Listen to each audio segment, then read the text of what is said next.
Hello everyone, welcome back to our chapter 2 of class 9th NCRT. Today we will be dealing very interesting topic, very interesting topic, physical features of India. जिसका मतलब क्या है? Physical means whatever you can see through your eyes. ठीक है, जैसे कि mountains है, planes है, रिवर्स हैं, वो कैरेक्टरिस्टिक्स इंडिया के जो आप डायरेक्टली अपनी आंखों से देख सकते हो. These are known as physical features of India. So basically इस चैप्टर में हम इंडिया की ब्यूटी के बारे में पढ़ने वाले हैं, राइट. इंडिया की जो एब्सोल्यूट ब्यूटी है हमारे सामने जो हमें देखने को मिलती है वो इस चैप्टर में हम लोग डील करेंगे. हर एक कैरेक्टरिस्टिक को अच्छे से करेंगे. ठीक है, तो सबसे पहले समझिए कि इंडिया एक लॉफ्टी सराउंडेड है in the north by the Lofty Himalayas. अब वो जो लॉफ्टी हिमालयाज हैं वो क्या करते हैं, वो प्रोटेक्ट करते हैं कोल्ड विंड्स से. जो कोल्ड विंड्स हमारी साइबेरिया से, सेंट्रल एशिया से आ रही होती है, बिल्कुल चिल्ड विंड्स.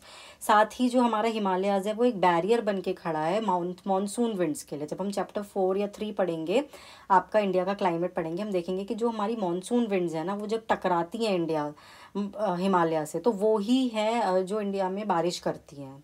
हिमालय ही रिस्पॉन्सिबल है उसके लिए. तो हिमालय केवल एक ब्यूटी, एक पिक्चरस्क लैंडस्केप के लिए रिस्पॉन्सिबल नहीं है, बल्कि पूरी इंडिया के फ्लोरा, फौना, क्लाइमेट को, कल्चर को डिफाइन करता है, राइट. अब हम इंडिया के पेनिनसुला की, जब हमने चैप्टर 1 में बात करी थी कि इंडिया का पेनिनसुला यानी कि वो लैंड मास जो तीनों साइड से वाटर से घिरा हुआ है. वेस्ट में आपका अरेबियन सी है, साउथ में इंडियन ओशियन है और ईस्ट में क्या है, बे ऑफ बंगाल है. तो ये पूरा जो, ये तो मोटा मोटी दो कैरेक्टरिस्टिक हो गए, लेकिन अब जो पूरी डिटेल्ड फिजियोग्राफी है इंडिया की, उसको हम 1 बाय 1 देखेंगे, राइट. सबसे पहले हमने देख लिया नॉर्थ में Lofty Himalayas. Lofty means high, बहुत ऊंचे ऊंचे हिमालयाज, ऊंचे ऊंचे पर्वत हैं. ठीक है, और हिमालयाज का मतलब क्या होता है, हिम मीन्स स्नो और आलय मीन्स अबॉर्ड यानी कि घर. तो स्नो का जो घर होता है that is known as Himalayas, है ना. संधि विच्छेद करते थे ना हिंदी में, हिम प्लस आलय, राइट. अब देखो प्लेट टेक्टोनिक्स क्या है, ये बहुत ज़रूरी है समझना. जो हमारी पूरी अर्थ है ना, वो छोटी छोटी प्लेट्स से मिलकर बनी है. ठीक है, पहले तो आप समझो कि इंडिया, ये जो लैंड मास है that has been created by the interplay of exogenic and endogenous forces. Endogenic का मतलब क्या होता है, interior. Exo means whatever you can see through your eyes. ठीक है, तो अर्थ के अंदर देखो बहुत सारी प्लेट्स हैं. अर्थ एक बहुत बड़ा लैंड मास है, लेकिन छोटी छोटी प्लेट्स से मिलकर बना है जो आपस में टकराती रहती हैं, अलग अलग मूवमेंट करती रहती हैं. तो जो इंटीरियर है अर्थ के, जैसे अर्थक्वेक है, वॉल्केनो, आपको नहीं पता कैसे आया, सडनली आ गया, वो दिखा नहीं आपको, तो वो क्या है, एंडोजिनस फोर्स, वो इंटीरियर में है. लेकिन विंड है, वाटर है, उसका असर आपको दिख रहा है. एक चट्टान है, नेक्स्ट पॉइंट पढ़िए, उसको समझ आएगा. Besides geological formation, number of process जैसे कि वेदरिंग, इरोजन, डिपोजिशन. एक चट्टान है, उस पर हवा चली, हवा की वजह से चट्टान में क्या होगा, वेदरिंग होगी, मतलब वो कटनी स्टार्ट होगी धीरे धीरे. जब हवा या पानी उस पर फोर्स लगाएंगे तो वो थोड़ा थोड़ा टूटना स्टार्ट होगी, उसको हम बोलते हैं वेदरिंग. फिर जब वो टूटेगी तो मिट्टी बनेगी, तो वो इरोड होगी, मतलब हवा या पानी के बहाव से बह जाएगी. अब वो कहीं तो जाके डिपोजिट होगी ना, हर समय पानी या हवा में थोड़ी ना बहती रहेगी. तो उसी की वजह से जो हमारी अर्थ का लुक लाइक है वो चेंज होता रहता है. ठीक है, एक गोल चट्टान थी, वो टूटी, अब वो आज पहले कल किसी और तरीके की थी, अब से 10 साल बाद किसी और तरीके से लगती है. और जहाँ वो मिट्टी डिपॉजिट हुई वो पहले प्लेन एरिया था, आज वहाँ पर मिट्टी है बहुत सारी. तो ये जो पूरा पार्ट है अर्थ के क्रस्ट का, यानी कि जहाँ हम रहते हैं, लिथोस्फीयर में, अर्थ 3 लेयर से मिलकर बना है. सबसे पहले क्रस्ट, फिर उसके नीचे मेंटल, MENTLE वाला मेंटल, MENTAL वाला मेंटल नहीं, सबसे नीचे कोर. तो तीनों जो लेयर्स में से हम जो रहते हैं, जो हमारी लाइफ, जहाँ पर फ्लोरा, फौना सब कुछ एग्जिस्ट करता है, वो है क्रस्ट में, सबसे ऊपर, लिथोस्फीयर जिसको हम बोलते हैं. तो वहाँ पर एक छोटी छोटी बहुत सारी प्लेट्स हैं, 7 मेजर एंड सम माइनर, कुछ माइनर हैं और 7 मेजर है. तो उनका जो कांस्टेंट मूवमेंट है, जिसकी वजह से अर्थ की शेप, अर्थ का जो बार बार जो स्ट्रक्चर है वो चेंज हो रहा है. स्ट्रक्चर नहीं मतलब लुक अलाइक, जैसे वो पहले दिखती थी आज नहीं दिखती, उसको हम बोलते हैं theory of plate tectonics. Theory of plate tectonics. Plate tectonics clear है, अच्छे से समझ लो. Plates are the small part of the lithosphere, है ना, जो अर्थ को बनाती हैं. उनका कांस्टेंट मूवमेंट होता है, जिसकी वजह से हमारे अर्थ की जो लुक अलाइक है, मतलब अर्थ का जो दिखने का तरीका है, जो कॉन्टिनेंट आज जहाँ था वो वहाँ नहीं था कल, वो सब जो चेंज होता है उसको हम बोलते हैं टेक्टोनिक प्लेट थ्योरी. ठीक है। और एक्सोजेनिक एंडोजेनिक भी आई होप आपको क्लियर हो। एक्सो जो आपके सामने से आपको प्रत्यक्ष रूप से दिखता है जैसे कि विंड वाटर, एंडोजेनिक जो अर्थ के अंदर जो भी चल रहा होता है ना उसको हम बोलते हैं एंडोजेनिक फोर्सेस, राइट। तो ये है थ्योरी ऑफ प्लेट टेक्टोनिक्स। ये क्यों समझना ज़रूरी है, क्योंकि इसको समझे बिना आप नहीं समझ सकते कि हमारा इंडिया कैसा बना। जैसा इंडिया आज आप देखते हो, जो हमारे सामने पहाड़ हैं और जो भी चट्टाने हैं, प्लेट्यूज़ हैं, वो सब इसकी वजह से ही बने हैं, because of the plate tectonics, right. तो ये पॉइंट्स अच्छे से एक बार आप रीड कर लीजिए।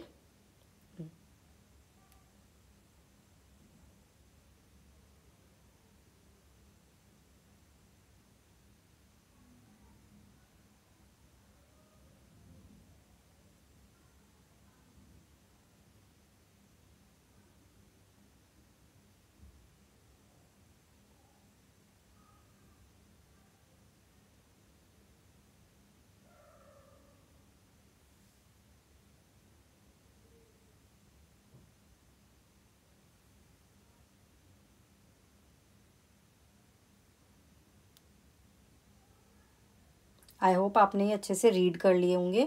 मैं आपको बीच में टाइम इसलिए देती हूँ ताकि आपको पॉज ना करना पड़े, आप साथ साथ समझें चीज़ों को और उसको थोड़ा इमेजिन करें। देखो ये जो वीडियो होने वाली है ना, ये पूरी इमेजिनेशन पे बेस होने वाली है। ज्योग्राफी को आपको थोड़ा फील करना पड़ेगा, ठीक है।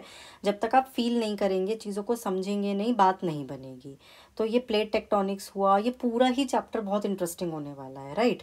तो प्लेट्स हमने पढ़ ली, टेक्टोनिक हमने पढ़ लिया, लिथोस्फीयर हमने पढ़ लिया, अर्थ के तीनों लेयर्स पढ़ लिए। मैं रिवाइज करा देती हूँ। सबसे पहले क्रस्ट, फिर मेंटल, फिर कोर, ठीक है।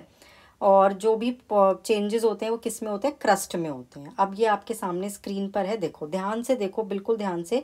आपको पैसिफिक प्लेट लिखा हुआ दिख रहा होगा, ये एक मेजर प्लेट है। उसके बराबर में आपको नाज़का प्लेट दिख रही होगी। जो मैंने ब्लैक एरो दिखाए हैं, इससे देखो ये एक दूसरे से दूर जा रहे हैं, डाइवर्जेंस हो रही है। जब आप नीचे देखोगे तो इसमें लिख रहा है वाइट कलर की डाइवर्जेंट बाउंड्री है। तो जब एक दूसरे से ये दूर जा रहे हैं यानी कि डाइवर्जेंस हो रहा है, ठीक है। लेकिन वहीं जो आपको रेड कलर की बाउंड्रीज दिख रही है, नाज़का प्लेट और साउथ अमेरिकन प्लेट, इसका मतलब क्या, ये दोनों एक दूसरे की तरफ आ रहे हैं, एक दूसरे की तरफ आ रही हैं ये प्लेट्स। तो ये जो अर्थ है ये ऐसे ही छोटी छोटी प्लेट से मिलकर बनी है। सारी प्लेट्स का नाम लिखा हुआ है इंडो ऑस्ट्रेलियन प्लेट।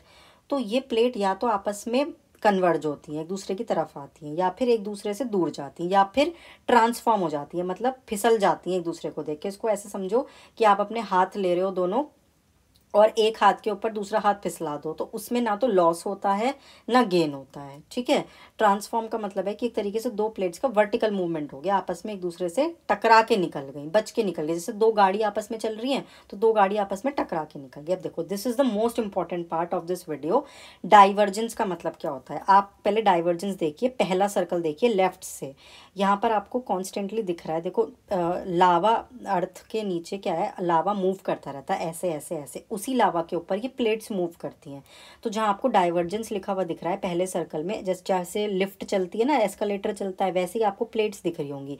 तो इसका मतलब क्या है, अर्थ की जो प्लेट्स है ना वो एक दूसरे से दूर भाग रही हैं, डाइवर्जेंस हो रहा है। जब डाइवर्जेंस होता है तो नीचे से लावा निकलेगा, वॉल्केनो आएगा, नया फ्लोर बनेगा, वहाँ पर नई अर्थ बनेगी, यानी कि कंस्ट्रक्शन हो रहा है, नई मतलब नया लैंड मास बन रहा है।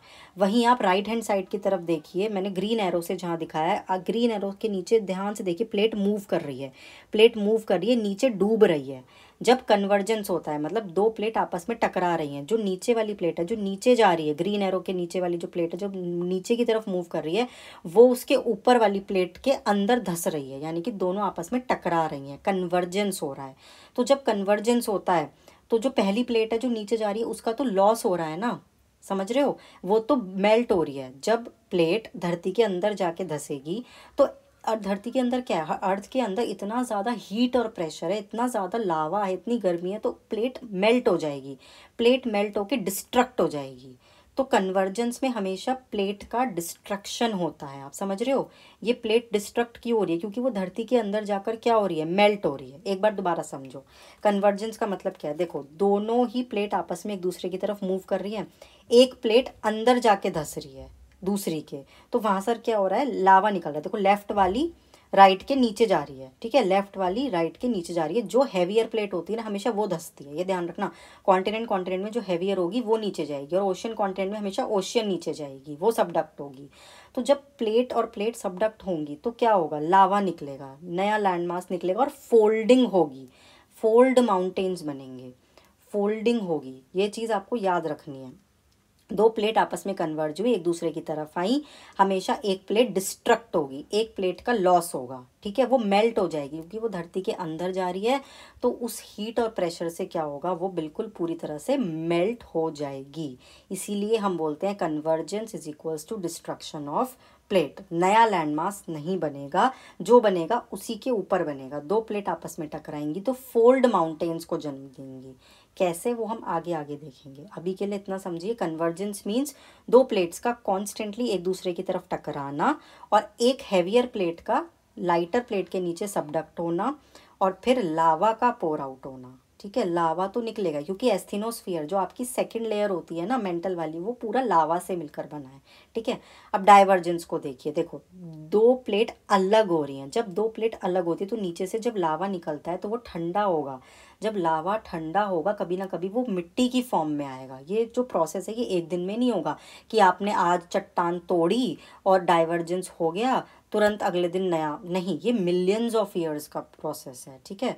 तो ध्यान से देखो, एस्थेनोस्फीयर मतलब आपका जो लिथोस्फीयर के नीचे वाला पार्ट है, मेंटल वाला जो लेयर होती है सेकंड लेयर, उसका पार्ट होता है ये। तो एस्थेनोस्फीयर से लावा पोर आउट हो रहा है, पोर आउट हो रहा है, पोर आउट हो रहा है। एक प्लेट लेफ्ट जहाँ पे ओशियनिक क्रस्ट लिखा हुआ है, दूसरी प्लेट जहाँ पे लिथोस्फीयर लिखा है, दोनों अलग हो गई। अब नीचे से लावा निकल कर आया है, इमेजिन कीजिए, फील कीजिए, लावा निकल कर आया है, वो कभी कई सालों में जाके ठंडा होगा, तब जाके एक नया लैंड मास बनेगा। तो ऐसे ही जो इंडिया को आज आप देखते हो, ये जो पूरा सर्कल वाला पार्ट है, इंडिया पूरा एक दिन में नहीं बना। सबसे पुराना पार्ट इंडिया का क्या है, डेक्कन प्लेट्यू और अरावली रेंज। ये पूरा डेक्कन प्लेट्यू वाला जो अरावली रेंज है वो मिलियंस, 5,000 से भी, मिलियन से भी ज़्यादा पुराना है, प्री कैम्ब्रियन एज का, ठीक है।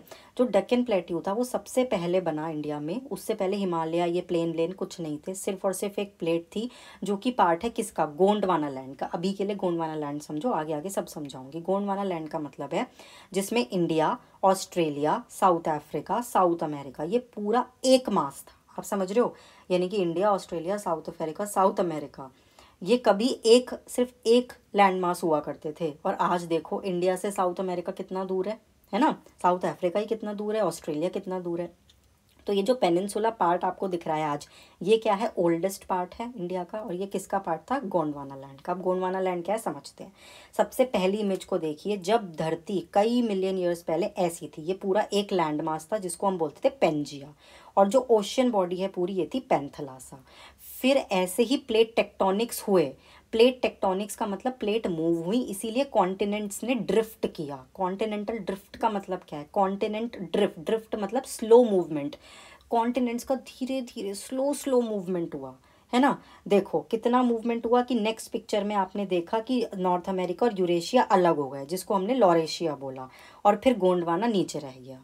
Africa, south America, Antarctica, India, Australia, जिसको अब देखो एंटार्क्टिका आज के टाइम पे कितना नीचे है, बर्फ वाला, इंडिया से जुड़ा हुआ था कितने साल पहले। फिर अगेन प्लेट टेक्टोनिक्स की वजह से कॉन्टिनेंट्स ने ड्रिफ्ट किया, कॉन्टिनेंट्स मूव करे, कॉन्टिनेंट मूव कर करके देखो कहाँ आ गए। आज के टाइम पे मॉडर्न वर्ल्ड हमारा ऐसे दिखता है थर्ड पिक्चर में। तो समझ आया। अब दोबारा समझो, ये कन्वेक्शन सेल क्या है, जो कॉन्स्टेंटली, सेल कन्वेक्शनल सेल मतलब ऊपर की तरफ ऐसे जो ये लावा मूव कर रहा है। देखो इसको ध्यान से समझना, अर्थ बहुत बड़ी है ना, अर्थ बहुत बड़ी है, तो इसीलिए हर जगह पर कॉन्स्टेंटली एक जगह पे कहीं पे डाइवर्जेंस हो रहा है, कहीं पे कन्वर्जेंस हो रहा है। अब ये कन्वेक्शनल करंट की वजह से जो हमारी लैंड थी नंबर ऑफ पीसेस में बट गई, इसी की वजह से इंडो ऑस्ट्रेलियन प्लेट नॉर्थ की तरफ मूव हुई। जो इंडो ऑस्ट्रेलियन प्लेट थी हमारी, जो इंडिया और ऑस्ट्रेलिया का पार्ट था, वो नॉर्थ की तरफ, ऊपर की तरफ बढ़ा, गोंडवाना लैंड से अलग हुआ। ये ड्रिफ्टिंग तो समझ आ रही है ना। देखो जैसे कि प्लेट मूव कर रही है, आपको कन्वर्जेंस वाली प्लेट मूव कर रही है, तो इसका मतलब क्या है, जो वो आज जगह है वो वहाँ नहीं रहेगी, कल को कहीं और पहुँच जाएगी। धीरे धीरे धीरे धीरे खिसकती खिसकती हुई कॉन्टिनेंट्स क्या करेंगे, ड्रिफ्ट करेंगे। Why, because of this convectional current. Convectional current मतलब क्या है, जो लावा का फ्लो है, जो आपको ये कन्वेक्शन सेल दिख रहा है ना, ऐसे कई सारे सेल्स बने हुए हैं हमारे धरती में, पूरा ऐसे गोल इसको इमेजिन कीजिएगा, ठीक है। इन्हीं कन्वेक्शनल सेल्स की वजह से ये प्रेजेंट डे हुआ। अब देखो ये जो हिमालय, फर्स्ट इमेज को देखिए, सिर्फ फर्स्ट इमेज पे ध्यान लगाइए अपना। ये जो इंडिया की प्लेट है, ऑस्ट्रेलियन, इंडो ऑस्ट्रेलियन, ये नॉर्थ की तरफ मूव हुई, नॉर्थ की तरफ मूव हुई, फिर यूरेशियन प्लेट से जाकर टकराई, तब जाके आपके हिमालयाज बने हैं। और आज भी टकरा रही है। अब सेकंड इमेज को देखिए, आज भी टकरा रही है। जो मैंने ग्रीन सर्कल बनाया है, इसका मतलब क्या है, ये फॉल्ट लाइन है, आज भी टकरा रही है। इसीलिए हिमालय इतना अर्थक्वेक प्रोन रीजन कहलाता है। इसीलिए हिमालय क्या है, इतना ज़्यादा अर्थक्वेक प्रोन रीजन है, इसीलिए यहाँ पर सबसे ज़्यादा अर्थक्वेक आते हैं। ठीक है, समझ आया? तो अब देखो, अब क्या करना है आपको, अब बहुत ध्यान से समझिएगा कि जब हमारा नॉर्थवर्ड ड्रिफ्ट हुआ इंडिया का, जब इंडिया की प्लेट नॉर्थ में जाके यूरेशियन प्लेट से जाके टकराती है, कोलिजन होता है, तो देखो सबसे पहले नॉर्थ का हिस्सा टकराएगा। सबसे आपकी नज़र फर्स्ट सर्कल पे होनी चाहिए, सिर्फ और सिर्फ फर्स्ट सर्कल पे ध्यान दीजिए। नॉर्थ का हिस्सा टकराएगा, एक दिन में हिमालय नहीं बना है। जब नॉर्थ का हिस्सा टकराएगा तब जाके ये वाला वेस्टर्न पार्ट का हिमालय का फॉर्मेशन होगा। ठीक है, फिर दूसरे पार्ट में धीरे धीरे धीरे धीरे क्या होगा, ये जो जियो सिंक्लाइन वाला पार्ट है ना, जियो सिंक्लाइन मतलब जो ये कर्व लाइन है, जो आपकी डॉटेड इंडिया की आप लाइन देख रहे हो, जहाँ पे मैंने नेक्स्ट सर्कल बनाया है, यहाँ पर धीरे धीरे सेडिमेंट्स बनेंगे। ठीक है, यहाँ पर धीरे धीरे सेडिमेंट्स आके कलेक्ट होंगे because of the breaking of the sediments. जब प्लेट टकराएंगी आपस में, एक दूसरे का कन्वर्जेंस होगा, तब फोल्डिंग टेक प्लेस होगी, धीरे धीरे फोल्ड माउंटेन बनेंगे। जब भी दो प्लेट आपस में कन्वर्ज करेंगी, वो क्या होगा, कन्वर्जेंस की वजह से क्या होगा, फोल्ड माउंटेन्स टेक प्लेस करेंगे। क्लियर हुई ये बात या नहीं? इसको पढ़ लीजिए एक बार। और टेथिस सी क्या है, टेथिस सी कुछ नहीं है, ये जो वाटर बॉडी हुई थी ना, जब पेंजिया और लॉरेशिया अलग हुए थे, तो पेंजिया और लॉरेशिया के बीच की जो वाटर बॉडी थी वो टेथिस सी थी। ये जो वाटर बॉडी अब आपको दिख रही है, ये टेथिस सी है। जो पेंथलाजा थी कभी, वो बाद में टेथिस सी में कन्वर्ट हो गई। ठीक है,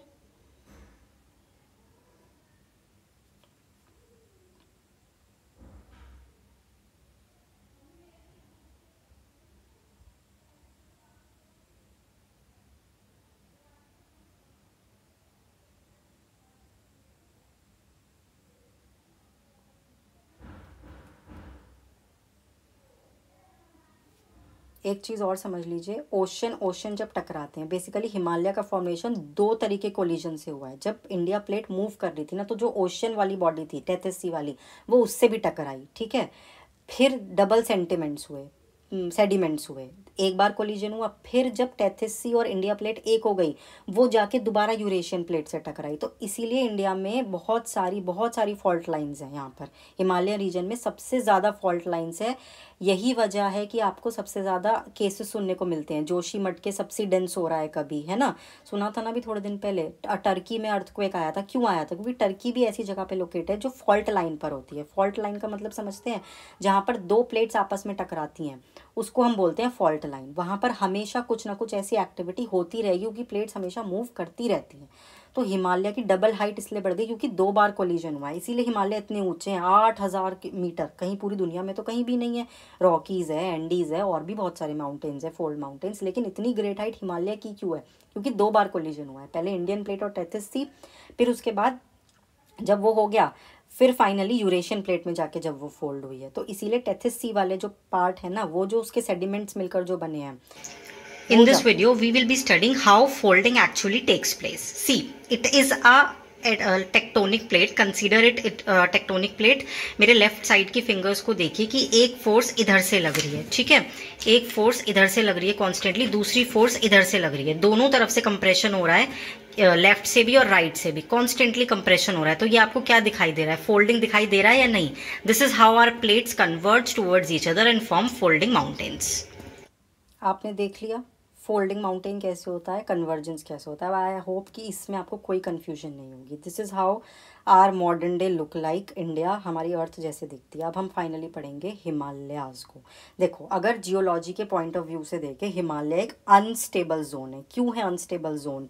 क्योंकि मैंने अभी बताया कॉन्स्टेंटली मूव कर रही है इंडियन प्लेट अर्थ की, यूरेशियन प्लेट की तरफ, तो इसीलिए स्टेबिलिटी तो हो ही नहीं सकती। और वो भी जब इतने ज़्यादा फॉल्ट लाइन्स हैं, इतने ज़्यादा क्रैक्स हैं, तो आपको अर्थ को एक आए दिन मिलते रहते हैं। इसीलिए बोलते हैं कि Himalaya is not that much capable to tolerate the over obsession of this construction which is going on. जो टूरिज्म के नाम पर इतना ज़्यादा पेड़ काट कर, जंगल काट कर आप होटल्स बनाए जा रहे हैं, बनाए जा रहे हैं। हिमालय एक बहुत इको सेंसिटिव रीजन है, बहुत फ्रेगाइल रीजन है, वो इतना सहन नहीं कर सकता, ठीक है ना।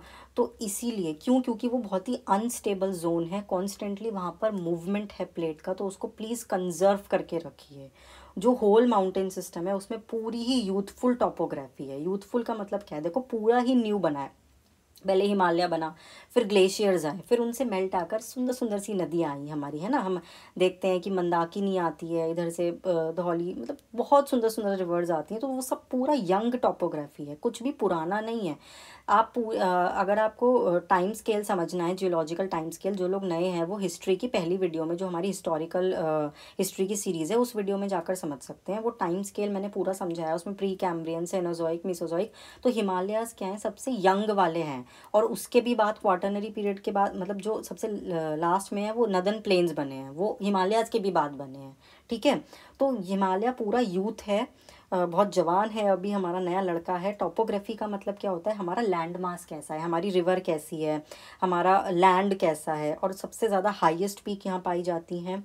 डीप वैलीज़ हैं, दो लेयर्स के बीच में, हिमालय की दो रेंजेस के बीच की जो पार्ट होती है उसको हम बोलते हैं वैलीज़।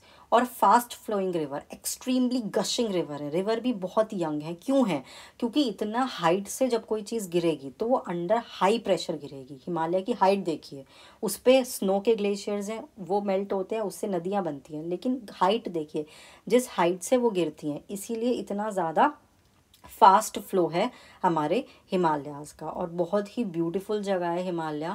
मैं सभी को बोलूँगी कि सब जाइए, सब विज़िट कीजिए, because I am personally obsessed with the Himalayan region and I have always been on the trip to Himalayas once in a year at least, right. ये देखिए, फर्स्ट पिक्चर में आपको नदी दिखाई दे रही है ग्लेशियर से निकलती हुई, दूसरे पिक्चर में आपको सुंदर सा वाटरफॉल दिखाई दे रहा है, थर्ड पिक्चर में आपको माउंटेन पास दिखाई दे रहा है। हमने चैप्टर 1 में पढ़ा था कि जो अफ़गानिस्तान या पर्शिया से लोग आते थे इंडिया में, या वेस्ट एशिया से लोग आते थे, वो माउंटेन पासेस के थ्रू आते थे। तो माउंटेन्स में नेचुरली कुछ ऐसी जगह होती हैं जिनको हम रास्ते बोलते हैं, रोड बोलते हैं, तिब्बत में उनको ला बोलते हैं, या फिर दर्रा बोलते हैं, रोहतांग दर्रा, बड़ा लाचला, है ना। ये सब माउंटेन पासेस होते हैं। लद्दाख पूरा माउंटेन पासेस के थ्रू है, जब हम हिमाचल से, स्पीति से लद्दाख के थ्रू निकल सकते हैं। तो ये वो वाला पार्ट है, ठीक है। तो पूरा हिमालय देखने दिखाने लायक है। अलग अलग डिफरेंट टाइप ऑफ लैंडफॉर्म्स हैं। जब हम क्लास 11th को पढ़ते हैं तो उसमें हम चीज़ें देखते हैं। देखो, class 9th is a base for class 11th।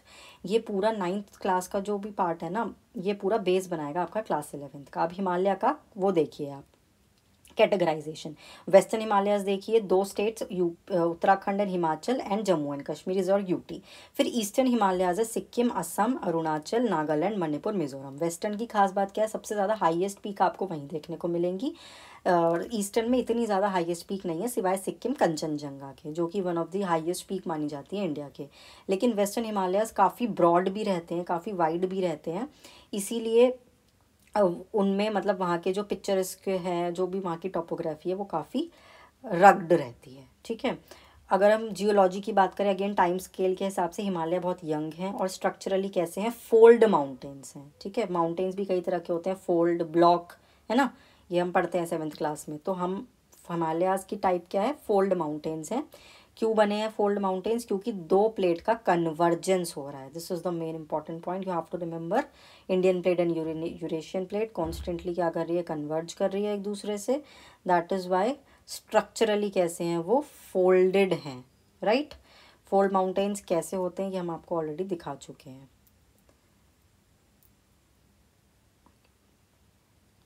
और जियोलॉजिकल टाइम स्केल में आपको फिर एक बार याद दिला देती हूँ, हिस्ट्री की जो वीडियो है उसका पहला ही वीडियो, उसमें हमने पूरा टाइम स्केल समझाया है कि क्या प्री कैम्ब्रियन है, क्या टर्शरी है, क्या क्वाटरनरी है। तो आप उसको ना थोड़ा चेकआउट कर सकते हैं, ठीक है, वहाँ से आप थोड़ा देख लो, ठीक है। अब देखो, स्ट्रक्चर ऑफ द हिमालयाज क्या है, 24 किलोमीटर आर्क है। मतलब ये जो पूरा ऐसे यू शेप का है ना आर्क, तो वो आपका ये जो आर्क है वो 2400 किलोमीटर तक फैला हुआ है वेस्ट से ईस्ट डायरेक्शन में। इंडस से स्टार्ट होकर ब्रह्मपुत्र पर आकर रुक जाता है। और अगर हम कश्मीर की बात करें तो विड्थ ज़्यादा है, मतलब बड़ी बड़ी मोटी मोटी रेंजेस हैं, थोड़े चौड़े चौड़े पहाड़ हैं, जबकि अरुणाचल यानी ईस्टर्न हिमालयाज में थोड़े कम होंगे। अब लैटिट्यूडनल डिवीजन है एक लॉन्गिट्यूडनल। लैटिट्यूड मतलब पैरेलल रेंज, लेटी हुई। जब हम एक दूसरे के पैरेलल देखें तो हिमाद्री, हिमाचल, शिवालिक्स यानी कि ग्रेट हिमालय, लेसर, ये हाइट के बेसिस पर है, और शिवालिक। लेकिन लॉन्गिट्यूडनल मतलब है जो रिवर, हम ऐसे वर्टिकल जब डिवीजन करते हैं हिमालयाज का, तो वो इस बेसिस पर है कि कश्मीर, कुमाऊं, नेपाल और असम। ये क्यों है? ये रिवर्स के बेसिस पर होगा। जब रिवर्स आती है ना तो वो बाउंड्री बनाती हैं दो रेंजेस के बीच में, वो डिमार्केट करती है बाउंड्री। तो हमने ऐसे बांधा हुआ है कि इस रिवर से इस रिवर तक ये वाला हिमालय कहलाएगा, और इस रिवर से इस रिवर तक ये वाला हिमालय कहलाएगा। तो हम पहले पढ़ेंगे लैटिट्यूडनल डिवीजन। इसमें क्या है? हिमाद्री यानी कि ग्रेटर हिमालयस। इसको ध्यान से देखिए, ये पूरी रेंज इंडिया से लेके नेपाल, भूटान और अरुणाचल तक जा रही है, ठीक है। अब है क्या, देखो हिमालय एक पहले तो रेंज का मतलब समझो। रेंज का मतलब होता है चेन ऑफ हिल्स या फिर चेन ऑफ माउंटेन्स। अगर हम बात करें अफ्रीका के किलिमंजारो की, वो केवल एक माउंटेन है। जापान के माउंट फूजी की, वो एक है। लेकिन हिमालय क्या है? बहुत सारी माउंटेन्स मिलकर एक चेन बनाते हैं, पूरी एक श्रृंखला बनाते हैं। तो ये वो रेंज है जो पाकिस्तान है ना, इंडिया, नेपाल, तिब्बत, सिक्किम, भूटान में जा रहा है। तो ग्रेटर हिमालयाज में ही सबसे ज़्यादा आपको ग्रेट हाइट की पीक्स मिलती हैं, जो कि आपका जैसे माउंट एवरेस्ट है वो ग्रेट हिमालयाज में ही आता है, which is located in Nepal. तो ग्रेट हिमालयाज को अच्छे से एक बार देख लीजिए, ये पूरी लाइन जो जा रही है कहाँ से लेके कहाँ तक जा रही है। फिर हम इसकी क्वालिटीज़ के बारे में पढ़ेंगे, इसके फीचर्स के बारे में पढ़ेंगे, राइट।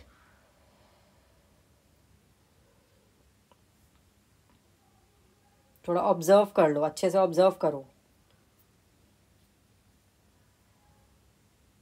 प्रोमिनेंट फीचर्स देख लो। अब इसकी एवरेज हाइट कितनी है? 6000 मीटर है ना। देख लो 8000 मीटर तक पहुंच रही है माउंट एवरेस्ट की। इसमें देखो प्रोमिनेंट पीक्स क्या है? नंदा देवी, कंचनजंगा। इंडिया की बात हो रही है अभी, है ना। वैसे तो माउंट एवरेस्ट कहलाएगी, लेकिन इंडिया में कौन सी है? नंदा देवी, कंचनजंगा। फोल्ड्स एसिमेट्रिकल है, मतलब जब फोल्डिंग हुई है ना तो वो कहीं से कैसी हुई है, कहीं से कैसी हुई है, समझ गए हो। तो बहुत ही रग्ड टाइप की टोपोग्राफी है, उबड़ खाबड़ है, ग्रेनाइट का बना हुआ है। ग्रेनाइट क्यों बनता है? ग्रेनाइट होती है इग्नियस रॉक, जो लावा से बनती है ना। तो जब कोलिजन होगा, लावा निकलेगा, फ्लो आएगा, तो दैट मीन्स आपका ग्रेनाइट वहाँ पर आएगा। पेरिनियली स्नो बाउंड रहते हैं। जब आप कभी उत्तरकाशी से ऊपर ये आप केदारनाथ की तरफ जाएंगे, है ना, या फिर आप मसूरी जाते हैं ना, मसूरी से केदारनाथ की पहाड़ियाँ दिखती हैं। और भी ऊपर अल्मोड़ा से पिथौरागढ़ की तरफ जाते हैं तो वहाँ पे पूरे ऐसे पहाड़ दिखते हैं, है ना। बोलते हैं वहाँ से तो पिथौरागढ़ के पास से कि माउंट एवरेस्ट तक की पीक भी दिखती है, नेपाल बॉर्डर लग जाता है क्योंकि। तो वो पूरा ही मतलब 12 महीने स्नो से ढका रहता है। कश्मीर में जब आप जाते हैं स्नोमर्ग, इतना सोनमर्ग में इतना सुंदर लगता है ना, मतलब ऐसा लगता है किसी ने रुई रख दी हो पहाड़। इट्स लाइक कि पूरे जो माउंटेन्स है वो पूरा स्नो पेरिनियली रहता है बाउंड, ठीक है। अब आप हाईएस्ट पीक्स को थोड़ा देख लीजिए, कौन सी नेपाल में है, कौन सी इंडिया में है। आपको थोड़ा याद होना चाहिए कि इंडिया वाली तो एटलीस्ट याद होनी चाहिए कि हाईएस्ट कौन सी रहेगी। कंचनजंगा रहेगी, ग्रेटर हिमालयस की रहेंगी ये। फिर नंगा पर्वत रहेगा आपका, कौन से स्टेट में है ये भी लिख लीजिएगा। फिर आपकी नंदा देवी रहेगी। देखो नंगा पर्वत है, नंदा देवी में कंफ्यूज मत होना। नंदा देवी इज इन उत्तराखंड, ठीक है। और आपका कामेत है जो कि अरुणाचल प्रदेश, नामचा बरवा, नहीं Kamet, sorry not in Arunachal, आप एक बार देख लीजिएगा, ठीक है। कामेत देखो यहाँ पर है, उत्तराखंड में ही है, ठीक है। या फिर हाँ उत्तराखंड, हिमाचल, उत्तराखंड, ठीक है। अब लेसर और मिडिल हिमालयाज को देखते हैं, जो कि just immediate below the greater Himalayas. Greater Himalayas Himadri पड़ा, लेसर को हम मिडिल हिमालयाज भी कहते हैं, हिमाचल भी कहते हैं। सबसे ज़्यादा ऊबड़ खाबड़ जो कैलाश, किन्नौर वगैरह ये सब जो आप देखते हो ना हिमाचल का, सबसे ज़्यादा जो रग्ड मतलब डरावने जो पहाड़ दिखते हैं वो आपको इसी रेंज में दिखते हैं। सबसे ज़्यादा हिल स्टेशन भी इसी रेंज में आपको मिलेंगे। ये सेडिमेंट्री रॉक है। सेडिमेंट्री रॉक का मतलब क्या होता है? जब हमारा इग्नियस रॉक बनता है, जब चट्टानें बनती है तो फिर वो टूटती हैं, दो रॉक्स के बीच में आ जाती हैं, लेयर्स में आ जाती हैं, उसको हम बोलते हैं सेडिमेंट्री रॉक्स, ठीक है।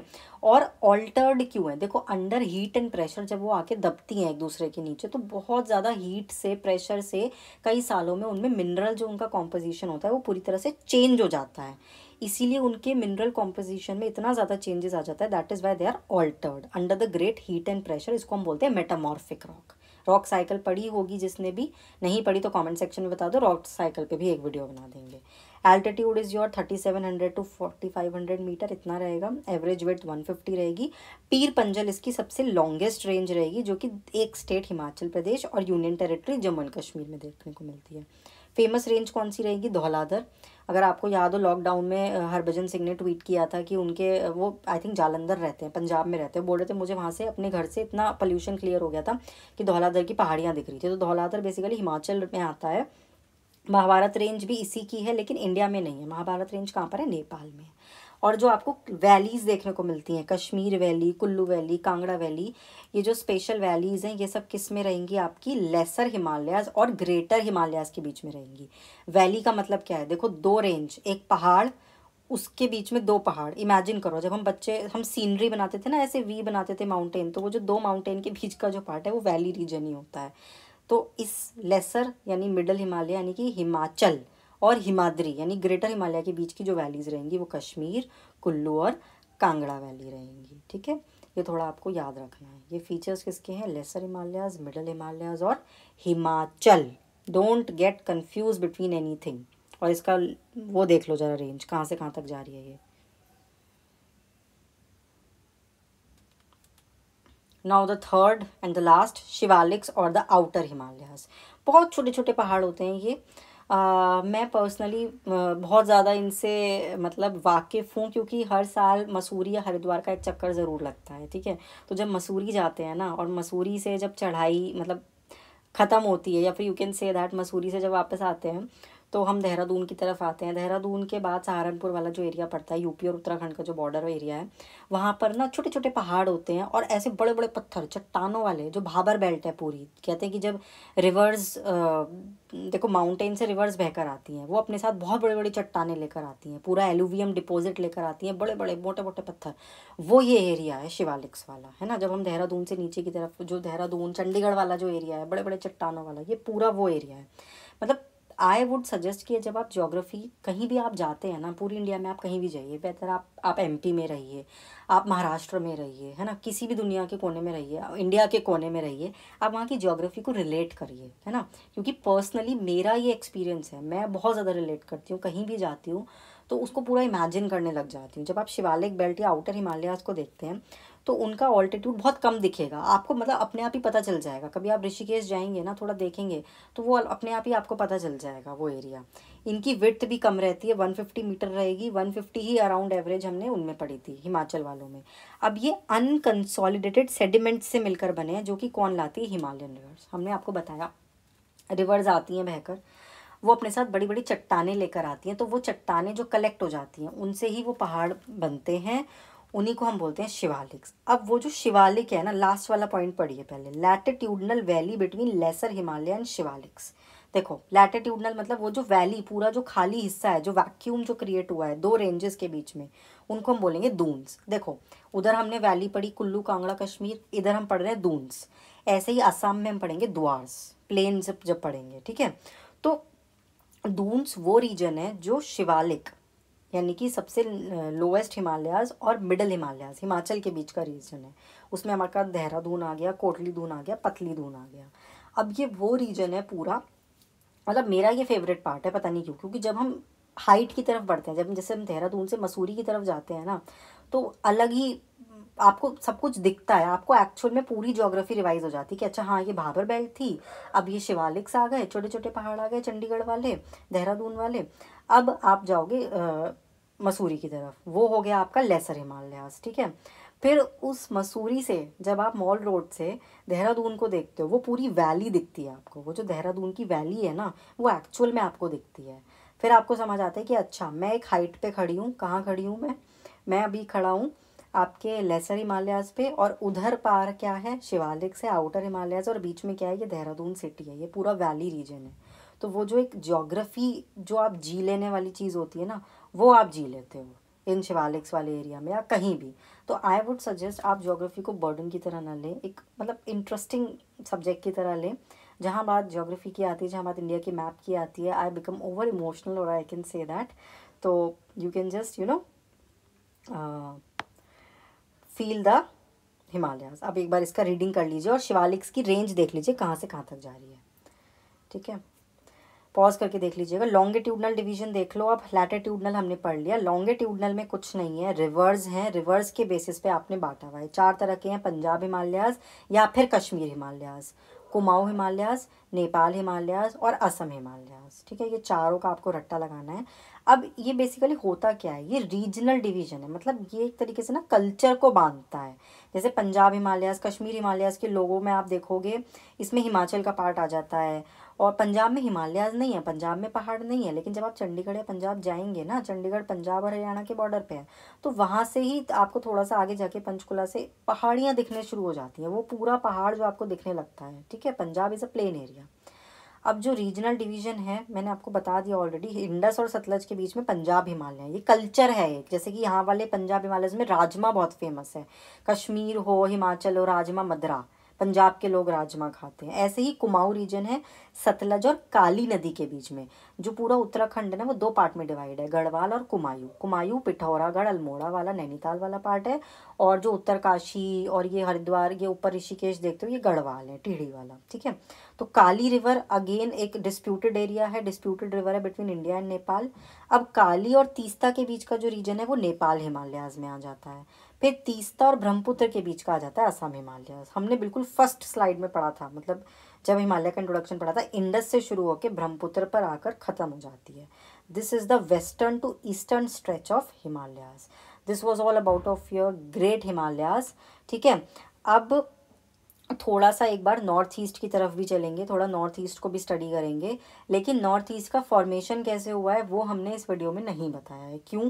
ताकि आपका इंटरेस्ट बना रहे, आप इसको देखें, इसको समझें, इसको रिवाइज करें अच्छी तरीके से, फिर हम नेक्स्ट पे जाएंगे। पहले एक बार इसको रिवाइज कर लीजिए। Indus Sutlej, Sutlej Kali, Kali Teesta, Teesta and Brahmaputra. Revise कर लो।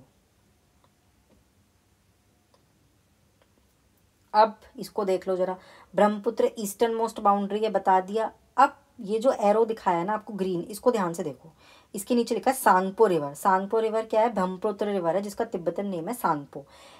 स्टाइल में आती है इंडिया में, अभी तक सीधी बह रही थी, देखो इंडिया में कैसे टर्न करा है इसने, ऐसे बिल्कुल यू टर्न, जैसे बाइक स्लिप नहीं करते, ऐसे टीवी में ऐड आता है, आप कोई पहाड़ है, पहाड़ी है, आपने यू टर्न लिया, एकदम स्लाइड में बाइक को स्लिप करते हो आप, तो ऐसे बिल्कुल शान से आती है ब्रह्मपुत्र रिवर इंडिया में।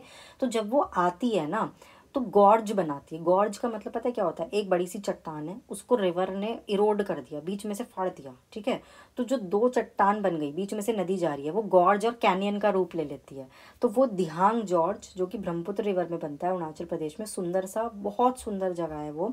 ठीक है, तो इस तरीके से आपको ये चीज़ याद रखनी कि ब्रह्मपुत्र एक शार्प टर्न लेकर आती है, और वो जो हिमालयाज का फोल्ड है, अब आप यहाँ पे हिमालय की फॉर्मेशन देखिए, ये यू शेप में है। सेकंड लाइन पढ़िए, the Himalayas bend sharply to the south. ठीक है, हिमालय एक यू शेप। आपने हेयर पिन देखी है कभी? अगर अपनी सिस्टर की, लड़कियों को तो पता होगा, लड़कों ने पता नहीं नोटिस किया नहीं किया, एक बन में जो पिन लगाने वाली होती है ना, जूड़े में लगाने वाली जो पिन होती है, आप गूगल कर लीजिएगा, यू शेप की होती है वो, बिल्कुल हेयर पिन। ये बैंड बिल्कुल उसी उसी डायरेक्शन में है, देखो बिल्कुल यू शेप का बैंड है हिमालयाज का, जो इंडिया की बाउंड्री आपको दिख रही है अरुणाचल प्रदेश वाली। ये ऐसी क्यों हुई, इसका रीज़न क्या है, ये हम आपको नेक्स्ट वीडियो में बताएंगे, जब नदन प्लेन्स बन रहे थे, क्योंकि हिमालय पूरा एक दिन में नहीं बना है। ठीक है, तो ये चीज़ याद रखिएगा, बस इतना याद रखना कि सिंटेक्सियल बैंड है, मतलब एक यू शेप बैंड है, हेयर पिन लाइक बैंड है हिमालयाज का नॉर्थ ईस्ट में। इनको हम पूर्वांचल भी बोलते हैं, ईस्टर्न हिल्स भी बोलते हैं। नॉर्थ ईस्टर्न डायरेक्शन में ये है, पूरा ऐसे देखो, साउथ की तरफ हिमालय बैंड ले रहा है, ऊपर से ऐसे बैंड ले रहा है, और नीचे पूरा ईस्टर्न, नॉर्थ ईस्टर्न रीजन पूरा हिमालय से बना हुआ है। और बहुत ज़्यादा सैंडस्टोन वाला एरिया रहेगा यहाँ पर, सेडिमेंट्री रॉक्स रहेंगे, डेंस फॉरेस्ट है। तो नॉर्थ ईस्ट को केवल मोमोज के लिए याद नहीं रखना है, किसके लिए याद रखना है? सुंदर टोपोग्राफी के लिए याद रखना है, डेंस फॉरेस्ट के लिए याद रखना है ना। रेन फॉरेस्ट है वहाँ पर, बहुत ज़्यादा बारिश होती है मेघालय में। They run parallel ranges and valleys, और पूरे पूर्वांचल में अलग अलग हिल्स हैं, जैसे Patkai hills, Naga hills, Manipur hills और मिजो हिल्स। तो ये आपका पूरा ही नॉर्थ ईस्ट इसमें कवर हो गया, और डिटेल के लिए हम क्लास 11th की एनसीईआरटी से उसको पढ़ते हैं। ठीक है, तो this was all about your Himalayas. पूरा हिमालय का फॉर्मेशन अभी हमने नहीं बताया, नॉर्थ ईस्ट को छोड़ा है, क्योंकि उसको हम नेक्स्ट वीडियो में बताएंगे। अभी के लिए आपको क्या क्या रिवाइज करना है? सबसे पहले प्लेट टेक्टोनिक, कॉन्टिनेंटल ड्रिफ्ट, ठीक है। लॉरेंशिया, गोंडवाना, गोंडवाना लैंड में क्या क्या था, फिर इंडिया की प्लेट कौन सी प्लेट से टकराई है, किधर की डायरेक्शन में मूव करी है, हिमालय का लैटिट्यूडनल डिवीजन, लॉन्गिट्यूडनल डिवीजन, ठीक है। सो ये सब आपको याद रखना है, पूर्वांचल को याद रखना है, स्टेट्स याद रखने हैं। This was all about the Himalayas, but again I am repeating, Himalayas अभी बाकी है, पिक्चर अभी बाकी है मेरे दोस्त। पूरी सीरीज़ बहुत इंटरेस्टिंग होने वाली है, stay tuned. Thank you so much.